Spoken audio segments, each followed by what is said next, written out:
I knew something was off the moment Derek Matheson walked into the conference room with that smug smile plastered across his face. At 52, I'd developed a sixth sense for corporate bullshit.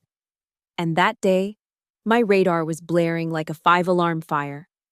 23 years at Pinnacle Innovations meant I could read the room before anyone even spoke. I just never expected to hear those words come out of his mouth. Julia, we're looking for someone with fresher perspectives for the Jenkins account. The client wants innovation, youth, energy. Derek leaned forward, lowering his voice as if sharing a confidence. You understand, don't you? This industry moves fast. Sometimes we need someone who can keep up with the pace. Keep up with the pace. At that moment, I felt my 2 decades of loyal service collapse into a singularity of rage. I'd trained Derek 5 years ago. He'd been a bumbling new hire with an MBA and zero practical experience. Now, at 36, he was my boss. And apparently, I was too old for the account I'd personally secured 3 years earlier. I smiled, nodded, and walked out of that room with perfect composure. No one saw me grip my coffee mug so hard it nearly shattered. No one knew that in exactly 7 days, I would become Derek Matheson's landlord and his worst nightmare. This isn't just a story about revenge. This is about justice served with a side of poetic symmetry that would make Shakespeare proud. The first thing you should know about me is that I'm not just Julia Montgomery, Senior Marketing Strategist at Pinnacle Innovations. I'm also Julia Montgomery, silent partner in Montgomery Holdings, a property management company my father started and I helped grow through strategic investments of my marketing bonuses over the years. Not that anyone at Pinnacle knew this. I've always kept my work and personal lives meticulously separate. My father taught me 2 things: never reveal all your cards, and always invest in property. Land is the one thing they aren't making any more of, Jules, he'd say. It became our little inside joke when we'd spot a promising investment. Still not making more of it, Dad, I'd quip back. When he passed 5 years ago, I took over the company but kept my name off everything except the legal documents. My younger brother Ryan managed day-to-day operations, which left me free to continue my marketing career. The second thing you should know is that I have an eidetic memory. Details stick to my brain like burrs on a wool sweater. 3 months before the conference room incident, Derek had mentioned at the holiday party that he was looking to move. His wife wanted something closer to her parents in the Westfield area. I remembered thinking how expensive that neighborhood was getting. So when I stormed out of Pinnacle that fateful Thursday, I didn't go home to cry or update my resume. I called my brother. Ryan, what's our portfolio look like in Westfield right now? We've got 3 properties coming available next month. Why? Looking to move? No, I replied, my voice steady as a surgeon's hand. I'm looking to become someone's landlord. Finding Derek's dream home wasn't difficult. My brother had mentioned a colonial revival on Maple Street that had just been renovated.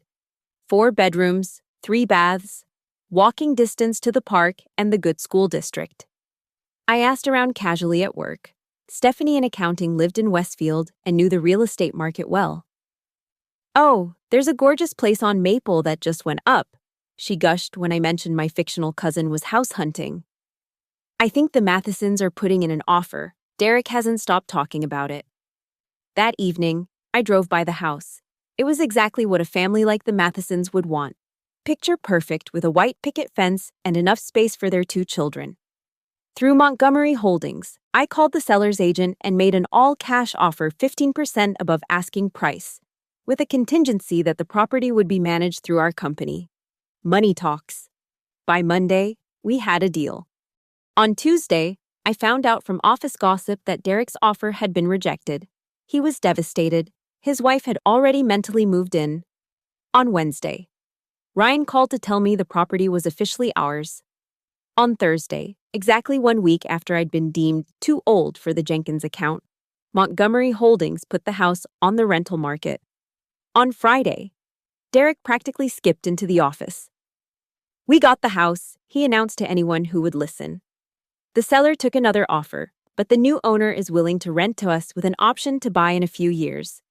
Julia, you should see this place. It's perfect. I looked up from my computer and smiled. That's wonderful. Derek, I'm happy for you. The property management company is sending over the lease agreement today. Some place called Montgomery Holdings. He shrugged. Never heard of them. But the agent says they're very professional. It took everything in me not to laugh. I'm sure they are. Moving day came 2 weeks later. I took the day off for a dental appointment, but actually sat in my car a block away, watching the moving trucks arrive at Derek's new home. Ryan was there, clipboard in hand, officially welcoming the Mathesons as their property manager. I'd asked him not to mention my involvement, not yet. Timing in revenge, like marketing, is everything. Derek settled in, and I bided my time. At work, the Jenkins account went to Mia, a talented 28-year-old I'd mentored. I didn't blame her, she was good. But I was better. And we both knew it. The client knew it too, calling me directly with questions that Mia couldn't answer. I always redirected them politely back to her and Derek. Meanwhile, I had Ryan schedule the first property inspection for a Tuesday morning at 7 a.m., meaning Derek would either have to go in late or arrange for his wife to be there. He chose to go in late, arriving at the office at 10:30, looking harried. Everything okay? I asked innocently when we crossed paths in the break room. Property inspection, he muttered. The management company insists on monthly checks for the first 6 months, some policy about new tenants. It wasn't any policy I knew of. But then again, I'd created this special arrangement just for Derek. That sounds inconvenient, I said, stirring my coffee slowly. But I suppose that's the trade-off for renting such a beautiful home. He nodded absently. The guy was thorough, I'll give him that, checked everything twice. Better safe than sorry, I replied, walking away before he could see my smile. The following month, I had Ryan schedule the inspection for 6:30 p.m. on the day of an important client dinner. Derek had been talking about it for weeks, a chance to schmooze with the CEO of a potential new account. At 6:15 p.m., Derek was putting on his coat when his phone rang. I pretended to be engrossed in my computer as he answered. What do you mean you're outside now? The appointment is for... He paused, listening. No, I have it written down right here, 6:30 p.m. tomorrow. Another pause. I understand your schedule is tight, but I have a crucial dinner. Yes, I know the lease requires. He sighed heavily. Fine, I'll be there in 20 minutes. He missed the dinner. The client signed with our competitor the following week. When Derek complained to Ryan about the mix-up, my brother apologized profusely, explaining that there must have been a clerical error. As compensation, Montgomery Holdings would skip the next month's inspection. Derek was mollified, but I was just getting started. 3 months into his tenancy, I arranged for the rent payment portal to malfunction for 48 hours, coincidentally spanning the due date. Derek's payment registered as late, triggering an automatic late fee and a notice. When he protested, Ryan explained that the system was automated and couldn't be overridden. But as a one-time courtesy, they would waive the fee. The notice, however, would remain on his rental record. Rental record? Derek had asked. Yes, Mr. Matheson. All our properties maintain tenant histories. It's standard practice, Ryan explained, following my script perfectly. What wasn't standard practice was what came next. Ryan casually mentioned that Montgomery Holdings reported to rental bureaus that shared data with credit agencies. A pattern of late payments could impact not just his ability to rent in the future, but potentially his credit score, and by extension, his future ability to get a mortgage. It was a slight exaggeration of how the system worked, but Derek didn't know that. He became obsessive about paying on time, sometimes sending Ryan anxious emails to confirm receipt. At work, the pressure was beginning to show. Derek started arriving with dark circles under his eyes. The Jenkins account was floundering. The client was unhappy with the direction Mia was taking, exactly as I'd predicted. But Derek was too proud to admit his mistake and bring me back on. Instead, he doubled down, taking more control of the creative process himself, which only made things worse. The client started calling me directly again, and this time, I didn't redirect them so quickly. I'm not officially on the account anymore, I would say. But what seems to be the problem? I'd listen, offer subtle suggestions that contradicted Derek's approach, and end with, but of course, Derek and Mia might have reasons for taking a different direction that I'm not privy to. Seeds of doubt planted, I would watch them grow. 4 months into this slow-burning revenge, I decided it was time to turn up the heat. Ryan informed Derek that Montgomery Holdings would be increasing the rent by 8% upon renewal, well above market rate for the area. This is outrageous. Derek sputtered during the phone call I made sure to be present for. We've been model tenants despite the inspection mix-ups and payment portal issues. I could hear my brother's measured response through the phone. Mr. Matheson, I understand your frustration, but property values in Westfield have appreciated significantly. The owner has expenses to cover. I want to speak to the owner directly, Derek demanded. I'm afraid that's not possible. The owner prefers to remain anonymous and conduct all business through our company. This is highway robbery. You're welcome to give notice if you feel you can find a more suitable arrangement elsewhere, Ryan replied calmly. As per your lease, you would need to provide 60 days' notice before the renewal date. The color drained from Derek's face. His children had just started at the neighborhood school. His wife had joined local community groups. Moving again would be disruptive and expensive. Fine, he said through gritted teeth, but I want it noted that I'm accepting under protest. After he hung up, he put his head in his hands, not realizing I could see his reflection in the glass partition. It was the first moment I felt a twinge of guilt, quickly swept away when he straightened up, turned around, and barked at me to reschedule his afternoon meetings because he had a situation to deal with. Some people never learn. The following week, the Jenkins account officially went into crisis mode. The client had rejected the latest campaign concept and was threatening to take their business elsewhere. Derek called an all-hands meeting, excluding me. I didn't need to be there to know what was happening. Mia looked shell-shocked when she emerged 2 hours later. He threw me under the bus, she whispered, stopping by my desk. Said I'd ignored his direction, and that's why the campaign failed. I nodded sympathetically. That's not right. You were following his lead. The client asked where you were, said they missed your strategic insight. She looked around nervously. Julia, I think I'm going to get fired. I patted her hand. You won't. Trust me. The next day, Derek called me into his office. His expression was a study in suppressed rage and desperation. The Jenkins account, he began without preamble. I need you to step in. I raised an eyebrow. Step in? I thought you wanted fresher perspectives for that account. He flushed. The situation has changed. They're specifically asking for you. I see. And what about Mia? She'll assist you, under your direction. I pretended to consider this. I don't know, Derek. I've got a full workload with my other accounts. And besides, I wouldn't want to slow things down with my outdated perspectives. He leaned forward, voice lowered. Look, Julia, I may have been hasty in my assessment before. You have a strong track record with Jenkins. That's what they need right now. And what do I need right now, Derek? The question caught him off guard. I'm sorry? What's in it for me? You removed me from an account I built from nothing, gave it to someone else, and now that it's in trouble, you want me to fix it, so I'm asking. What do I get in return? Derek's jaw worked silently for a moment. The satisfaction of saving a major client for the company. I laughed. Not a polite chuckle, but a genuine laugh that made him flinch.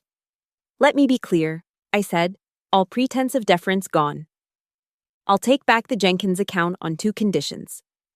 First, I want lead billing on all creative materials moving forward. Second, I want Mia to continue as my second, with full credit for her contributions. That's not non-negotiable. I finished for him. Take it or leave it, but just remember, if Jenkins walks, it won't be my name attached to the failure. He agreed. Of course. What choice did he have? I turned around at the door. Oh, and Derek, I heard about your rent increase. That's tough luck.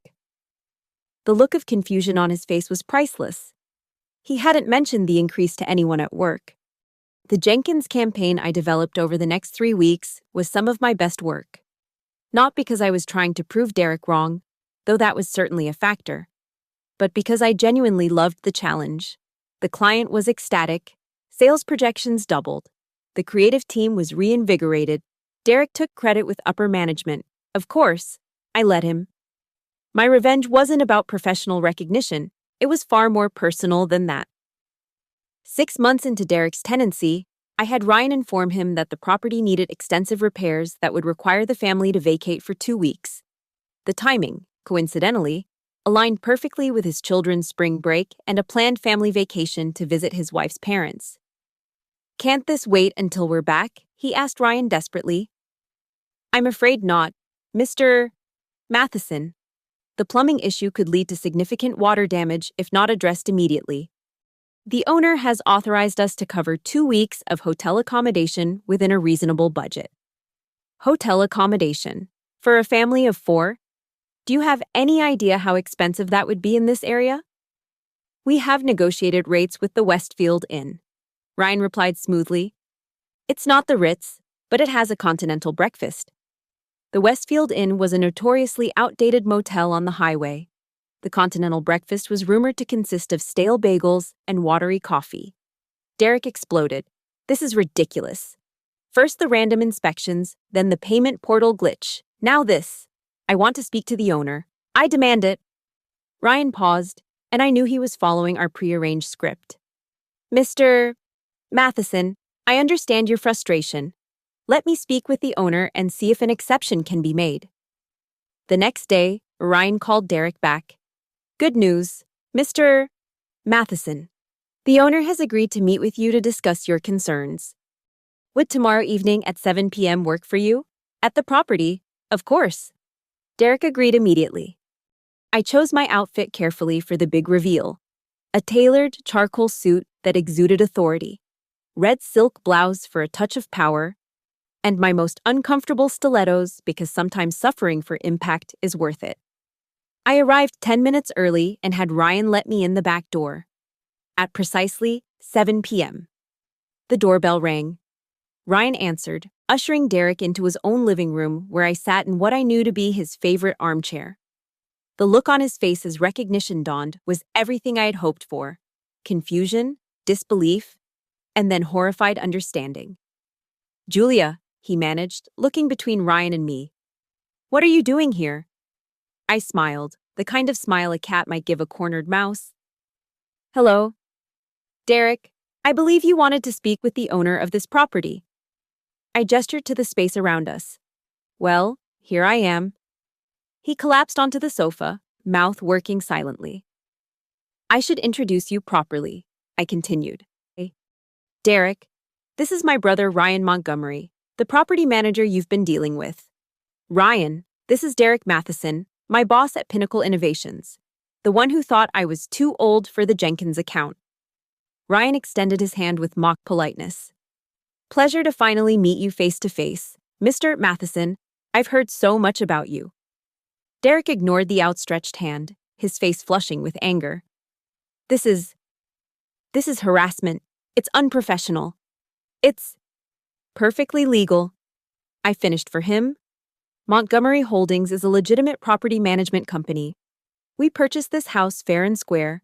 You signed a legally binding lease agreement. All the terms have been followed to the letter. The inspections, the portal glitch, the rent increase, that was all you?" I shrugged. "Business decisions, nothing personal."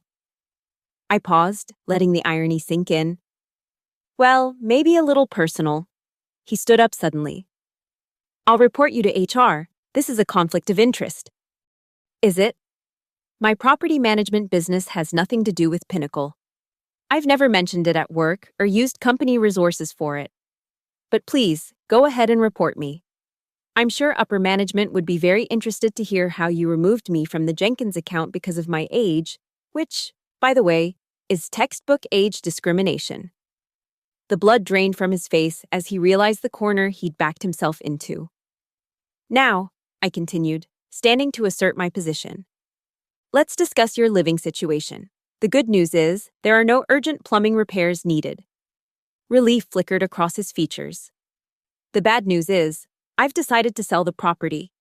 What? You can't. I can, actually. As per Section 24B of your lease agreement, the owner reserves the right to sell the property with 90 days' notice to the tenant. You'll be receiving official notice tomorrow. But we just got settled. The kids are in school. My wife loves the neighborhood. I understand completely, I said, echoing his condescending tone from 6 months earlier. It's tough when circumstances force you to make changes. Sometimes we need someone who can keep up with the pace. His own words thrown back at him landed like a physical blow. Of course, I added, you do have one option. Montgomery Holdings is willing to sell the property directly to you. No real estate fees, no bidding war.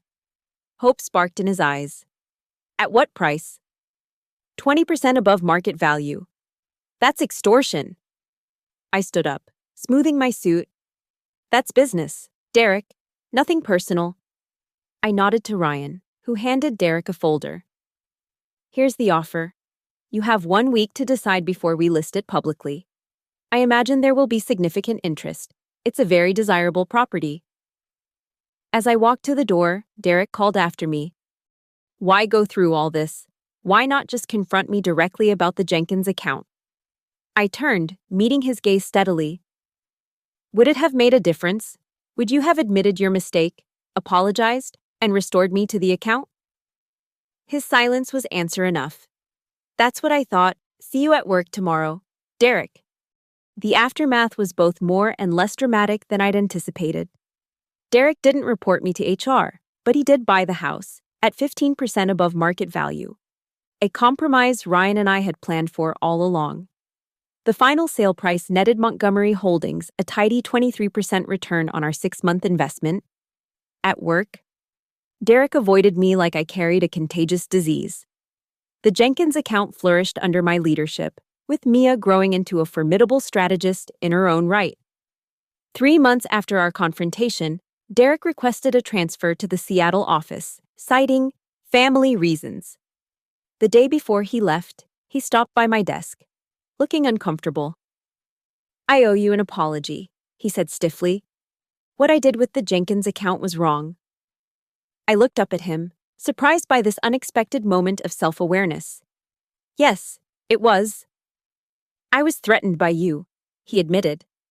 Your experience, your rapport with the clients.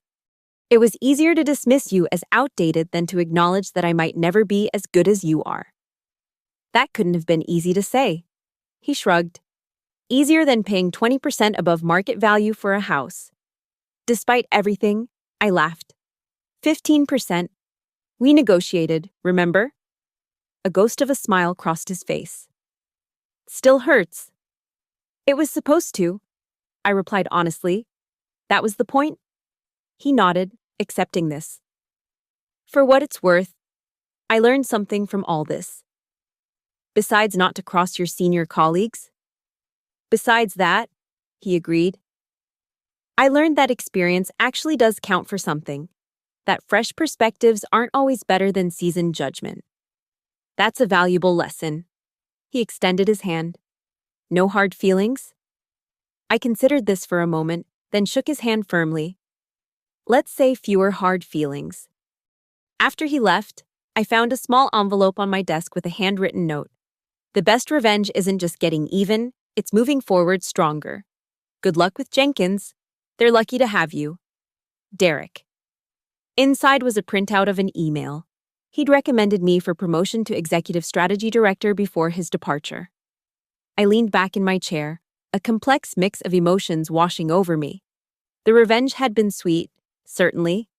Becoming his landlord, controlling aspects of his life the way he'd tried to control my career. There was a perfect symmetry to it that still satisfied me. But the unexpected outcome, his growth, my promotion, the ultimate recognition of my value, that was something beyond revenge. That was vindication. 2 weeks later, I received another envelope. This one contained a check from Montgomery Holdings, my share of the profits from the sale of Derek's house, and a note from Ryan. Still not making more of it, Jules, Dad would be proud. I smiled, tucking the check into my wallet. In the end, it wasn't about the money. It wasn't even really about making Derek suffer, though that had certainly been satisfying. It was about refusing to be dismissed, refusing to be devalued because of something as arbitrary as age. At 52, I wasn't too old. I was just getting started. The following Monday, I walked into my first meeting as Executive Strategy Director. The room fell silent as I took my place at the head of the table. I surveyed the faces looking back at me, some eager, some apprehensive, all attentive.